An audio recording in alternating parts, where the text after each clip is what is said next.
Hello, welcome to Ngày Radio and Television Station. Here comes the news today. Continuing the agenda of the 8th session of the 14th National Assembly, from this morning to the end of morning of November the 1st, deputies of the National Assembly discussed at the hall on the results of the implementation of socio-economic development plan and state budgets in 2019. The National Assembly will also discuss socio-economic development plans, state budget estimates, and central budget allocations for 2020. The overall scheme of socio-economic development in ethnic minorities and mountainous areas and areas with particularly difficult conditions. At the end of the discussion, the government members will explain and clarify a number of issues raised by the National Assembly deputies. Earlier, on the afternoon of October 29, the National Assembly discussed in the group the draft law amending and supplementing a number of articles of the law on entry, exit, transit, and residence of foreigners in Vietnam.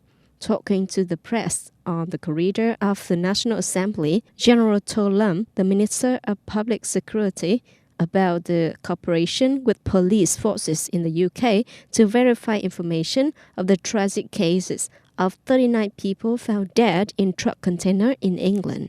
Minister of Public Security To Lam said that Vietnamese and British police are working very well together. The ministry leaders also work with the British Embassy, who are contacting the two ministers to talk to each other and exchange information.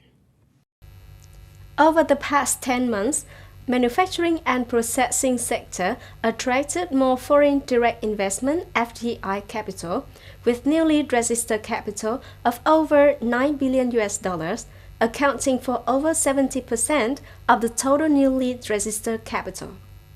If including the additional registered capital of the licensed projects from the previous years, the FDI in the manufacturing and processing sector in 10 months reached nearly $14 million, accounting for 75.8% of total registered capital.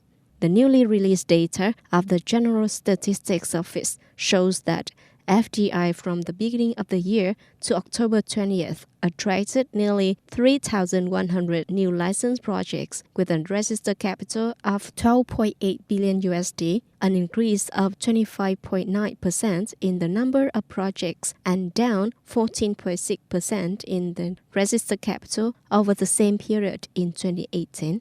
FDI capital in the past 10 months is estimated at $16.2 billion, up 7.4% over the same period last year. On October 29th, Long Khánh Party Committee organized a review of 10 years of good community mobilization movements. Over 10 years of implementing the movement, the city has achieved positive results. Thereby, 21 billion VND Fund for the Poor has been mobilized and built over 600 houses of compassion worth over 16 billion VND, awarding over 12,000 scholarships to poor students and 20 cows to many poor and nearly poor households worth 300 million VND. Besides, the people of the whole city donated hundreds of thousands of square meters of land, more than 15,000 working days, and contributed hundreds of million VND to build schools. Contribution to the People Mobilization Fund has helped communes make hundreds of roads in the form of socialization, contributing to changing the countryside. On this occasion, 45 collectives and 46 individuals were commended by the City People's Committee and rewarded for outstanding achievements in implementing the 10-year community mobilization movement, period 2009-2019. The U.S. House of Representatives voted overwhelmingly on Tuesday for a resolution calling on President Donald Trump to impose sanctions and other restrictions on Turkey and Turkish officials over its offensive in northern Syria. House members voted 403-16 in favor of the legislation, part of an effort by both Democrats and many of Trump's fellow Republicans in Congress to push Turkey's President Recep Erdogan's government to end and not resume its offensive against Kurdish forces who help U.S. troops battle Islamic State militants. The Turkish Foreign Ministry said on the same day that the U.S. move was inconsistent with a U.S.-mediated ceasefire in Syria. Turkey called on the U.S. government to take measures to avoid damaging bilateral relations.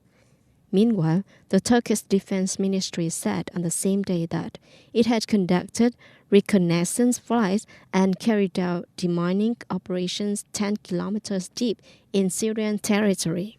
Russian Defense Minister Sergei Shoigu also said the Kurdish forces pulled all troops out of the buffer zone near the northeastern border of Syria and Turkey earlier than expected.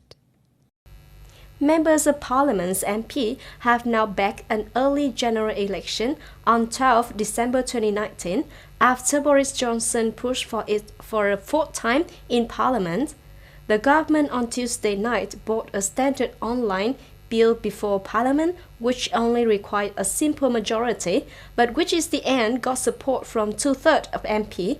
Some 438 MPs vote for an early election and 20 vote against, a majority of 418. This act will be submitted to the Senate for review.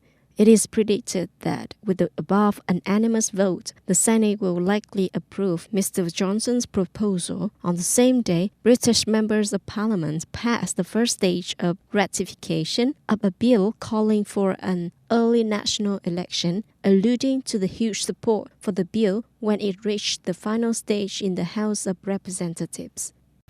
That's all for the news today. Thank you for joining us and goodbye.